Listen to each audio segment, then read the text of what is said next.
भारत माता की भारत माता की भारत माता की वंदे वंदे वंदे। भारतीय जनता पार्टी के जिला के अध्यक्ष श्री प्रदीप चौहान जी, उत्तर प्रदेश सरकार में मेरे वरिष्ठ सहयोगी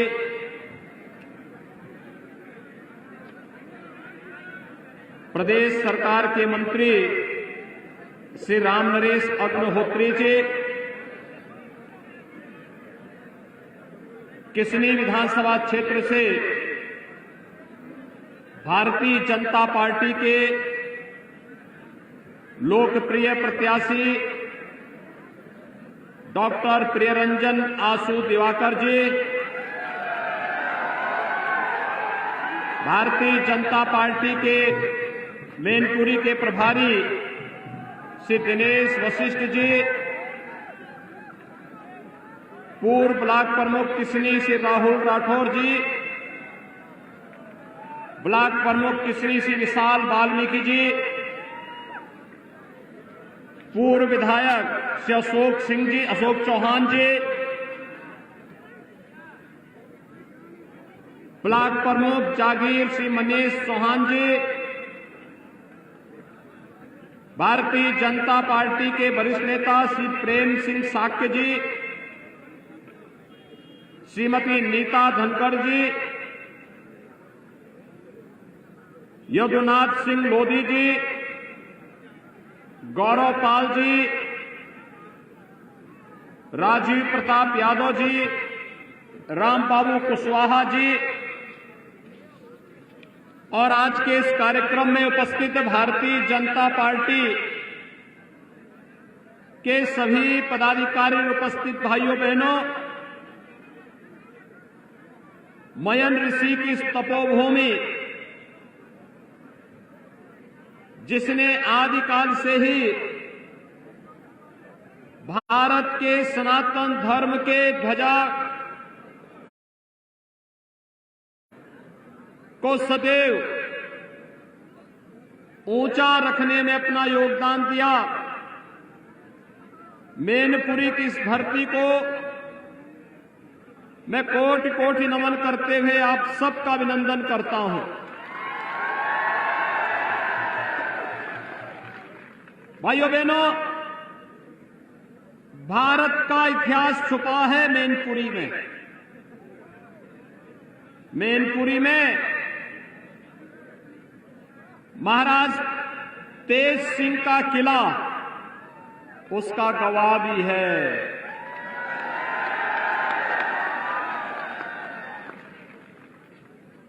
लेकिन इतिहास सदैव अपने आप को दोहराता है।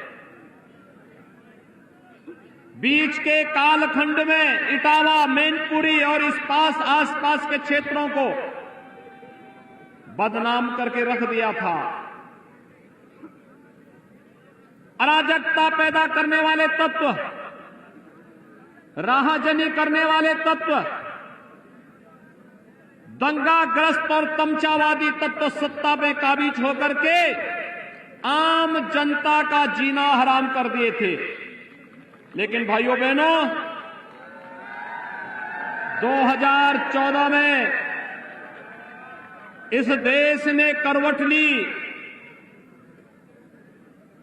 देश के सौभाग्य से नरेंद्र मोदी जैसा एक यशस्वी नेता भारत को मिला और 2014 के बाद जो सिलसिला प्रारंभ हुआ, 2014, 2017, 2019, ये लगातार विजय की जो सिलसिला पूरे उत्तर प्रदेश और देश के अंदर भारतीय जनता पार्टी का चलता रहा, आज उसका परिणाम है कि किसी ने भी परिवर्तन के लिए पूरी तैयार दिख रहा है। और इसीलिए मैं आपका आह्वान करने के लिए आया हूं। भाइयों बहनों, 5 साल पहले मैनपुरी की स्थिति क्या थी? गुंडागिर्दी चरम पर थी। माफिया किसी भी गरीब की जमीन पर कब्जा कर लेते थे। किसी भी सम्मानित नागरिक का जमीन पर कब्जा करके, भूमि पर कब्जा करके गुंडागिर्दी करते थे। बेटियां स्कूल नहीं जा पाती थी और अराजकता का तांडव तो इस कदर था कि कोई सम्मानित नागरिक बाहर जाने से डरता था, घर के बाहर निकलने में डरता था। पूरे प्रदेश के अंदर यही इन लोगों ने अराजकता फैलाई हुई थी। पर्व और त्योहार के पहले दंगे शुरू हो जाते थे, कर्फ्यू लग जाता था, महीनों महीनों कर्फ्यू रहता था, प्रदेश बदनाम होता था, व्यापारी तबाह होता था और अगर किसी ने शिकायत कर दी तो उस पर झूठे मुकदमे दर्ज हो जाते थे। 17 के बाद आपने देखा होगा उत्तर प्रदेश के अंदर भारतीय जनता पार्टी की डबल इंजन की सरकार जब आती है तो आपने देखा होगा ये सभी माफिया और अपराधी नाम सुनकर के ही अपने बिलों के अंदर छुप गए थे, छुप गए थे। लेकिन हम लोगों ने यह तय किया था, याद करिए जब 2012 में समाजवादी पार्टी की सरकार आई थी, भाइयों बहनों, नाम तो इनका समाजवादी है, काम तमंचावादी है और सोच परिवारवादी है। अपने परिवार और खानदान के बाहर वो सोच ही नहीं सकते। मैं यहां पर देख रहा था राजीव प्रताप यादव महासभा मैनपुरी के अध्यक्ष हैं। भाइयों बहनों, आखिर राजीव प्रताप यादव क्यों नहीं विधायक हो सकता था, सांसद हो सकता था? ये एक ही खानदान के सारे लोग क्यों होंगे? लेकिन चूंकि सोच परिवारवादी है इसलिए किसी दूसरे को पनपने ही नहीं देंगे, आगे बढ़ने ही नहीं देंगे। और यही तो करते थे लोग। पर्व और त्योहार आता था, दंगा शुरू कर देते थे।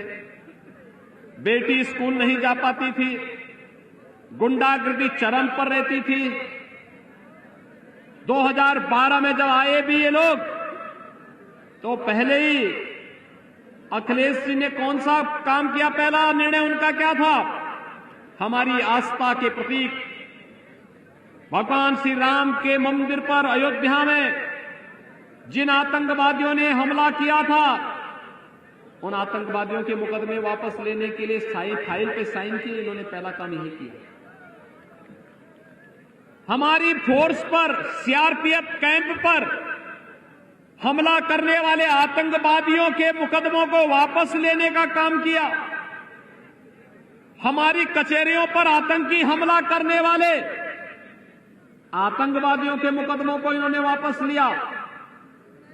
यानी इनकी सोच और इनकी संवेदना गांव के विकास के लिए नहीं, गरीब के उत्थान के लिए नहीं, बेटियों की सुरक्षा के लिए नहीं, अन्नदाता किसानों के लिए नहीं, नौजवानों के रोजगार के लिए नहीं, इनकी संवेदना तो होती थी आतंकवादियों के प्रति, अपराधियों के प्रति। और इसलिए हम लोग जब आए 2017 में तो हम लोगों ने सबसे पहला काम किया, बेटियों की सुरक्षा के लिए एंटी रोमियो स्क्वाड का गठन किया। 36,000 करोड़ रुपए की लागत से प्रदेश के 86 लाख किसानों का कर्ज माफ किया। और भाइयों बहनों, अवैध बूचड़खाने बंद करवाए। यह कार्य भारतीय जनता पार्टी सरकार का पहला काम था। भाइयों बहनों, वर्तमान में कोरोना महामारी का सामना पूरा देश, पूरी दुनिया कर रही है, लेकिन उत्तर प्रदेश में प्रधानमंत्री मोदी जी के मार्गदर्शन में, उनकी प्रेरणा से कोरोना कंट्रोल है। फ्री में टेस्ट, फ्री में उपचार, फ्री में वैक्सीन। कितने लोगों ने वैक्सीन ले ली है?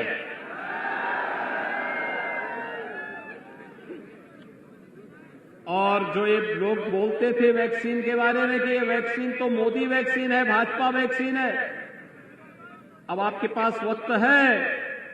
जो आपकी जान के साथ उस समय खिलवाड़ कर रहे थे गुमराह करके, आज उनको एक करारा जवाब दीजिए अपने वोट का कि अगर मोदी वैक्सीन से हमारी जान बच रही है तो वोट भी मोदी और भाजपा की तरफ ही जाएगा।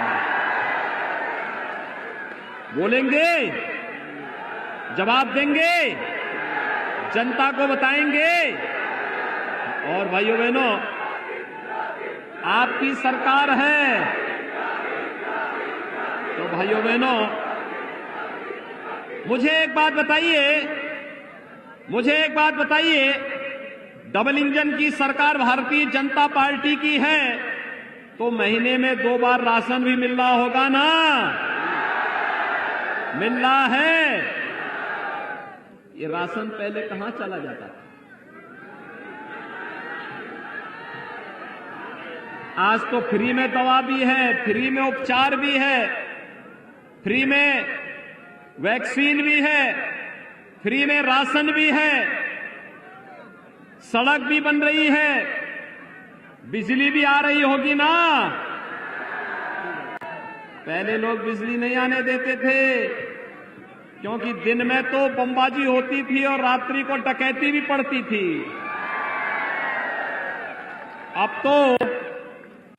अब बिजली है तो बिजली से सबसे ज्यादा चिढ़ तो इन्हीं लोगों को है जो बिजली नहीं देते थे। परेशानी उन्हीं को है क्योंकि उनके काम में व्यवधान पड़ गया, लेकिन आपका काम हो रहा है।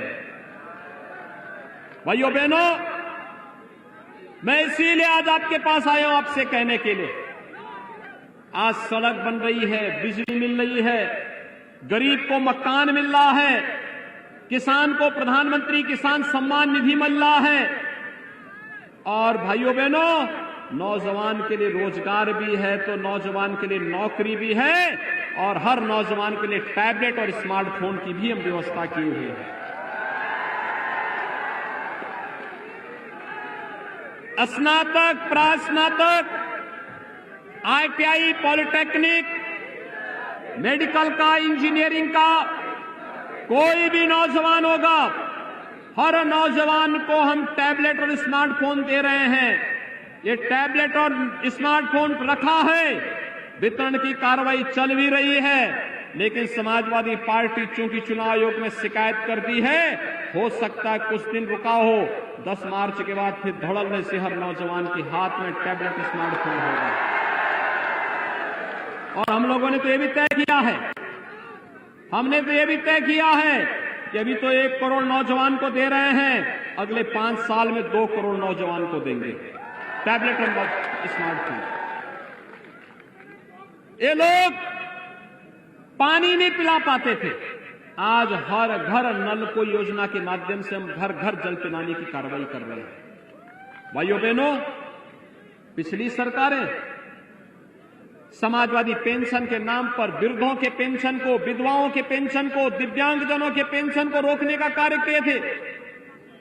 हमारी सरकार आई, हमने पेंशन की राशि बढ़ाई, और भाइयों बहनों 12,000 रुपये सालाना हर वृद्धजन को, विधवा महिला को, दिव्यांगजनों को पेंशन की सुविधा दे रहे हैं। 1 करोड़ ऐसे परिवारों को पेंशन की सुविधा वर्तमान में सरकार दे रही है, जिसको समाजवादी पार्टी के लोग रोक चुके थे। और पहले भाइयों बहनों, पिछली सरकारें क्या करती थी? इन पेशेवर माफिया और अपराधियों को सरकारी हेलीकॉप्टर पे घुमाती थी, उन्हें अपने आवास पे बुला के सम्मानित कराते थे, कर्फ्यू लगवाते थे। अब प्रदेश में कर्फ्यू नहीं लगता, अब तो कावड़ यात्रा निकलती है शानदार तरीके से, कावड़ यात्रा। आज बमबाजी नहीं होती है, आज तो हर कावड़ यात्री हर हर बम बम का नारा लगा करके चलता है। बम मारने वाले और अपराध करने वालों के लिए किस प्रकार की स्थिति बना दी है हम लोगों ने। कोई पेशेवर अपराधी और माफिया होगा तो उसके लिए एक ही व्यवस्था है, तो जेल में रहो या उसको इस लायक बना दो कि अपने जेल की सीमा बाउंड्री क्रॉस ही न करने पाए वो है। और जो कुछ पहले डकैती डालते थे आपकी योजनाओं पे, गरीबों का राशन खा जाते थे, सड़क का पैसा खा जाते थे, बिजली का पैसा खा जाते थे, वृद्धजनों का और विधवा महिलाओं का पेंशन खा जाने वाले लोग, गरीबों के मकान को हड़पने वाले लोग, आज उनको ढूंढ ढूंढ करके हम लोगों ने एक हाथ में विकास की छड़ी पकड़ी है, विकास बिना भेदभाव के होगा, और दूसरी हाथ पर इन पेशेवर माफियाओं के खिलाफ हमने बुलडोजर का लीवर भी पकड़ा हुआ है। बुलडोजर चला चला करके इनका भी इलाज करने का एक साथ काम करेंगे। और इसीलिए तो परेशानी है, जब बुलडोजर का नाम आता है सबसे ज्यादा परेशानी होती है अखिलेश जी को, सबसे ज्यादा परेशानी होती है उनको। और इसलिए होती है क्योंकि उनको लगता है कि उनके इत्र वाले मित्र पर ये बुलडोजर जो चल रहा है, ये तो जो उन्होंने कई पीढ़ियों के लिए पैसा कमाया था, ये तो लगता है कि इसी जन्म में सारा उनको कंगाल करके सड़कों पर कटोरा लेके छोड़ देंगे, और इसलिए परेशानी हो रही है उनको। भाइयों बहनों, आज मैं आया हूं आपसे कहने के लिए, मैनपुरी में, जनपद मैनपुरी में 4 विधानसभा सीटें हैं। इतनी से क्या ये संदेश आप चारों विधानसभा सीट पर पहुंचाएंगे कि चारों के चारों भाजपा की झोली में जानी चाहिए? भाइयों बहनों, आज ये विकास हो रहा है, आज जो गरीबों को राशन मिल रहा है, मकान मिल रहा है, शौचालय मिल रहा है, रसोई गैस मिल रही है, बिजली का कनेक्शन मिल रहा है, आज जो विकास के बड़े बड़े कार्य हो रहे हैं, नौजवान को नौकरी दी जा रही है, बिना भेदभाव के नौकरी दी जा रही है, पारदर्शी तरीके से दी जा रही है, ये कार्य इसलिए हो पा रहे हैं क्योंकि पिछली बार राम नरेश अग्निहोत्री को आपने विधायक बनाकर के भोगांव से भेजा था।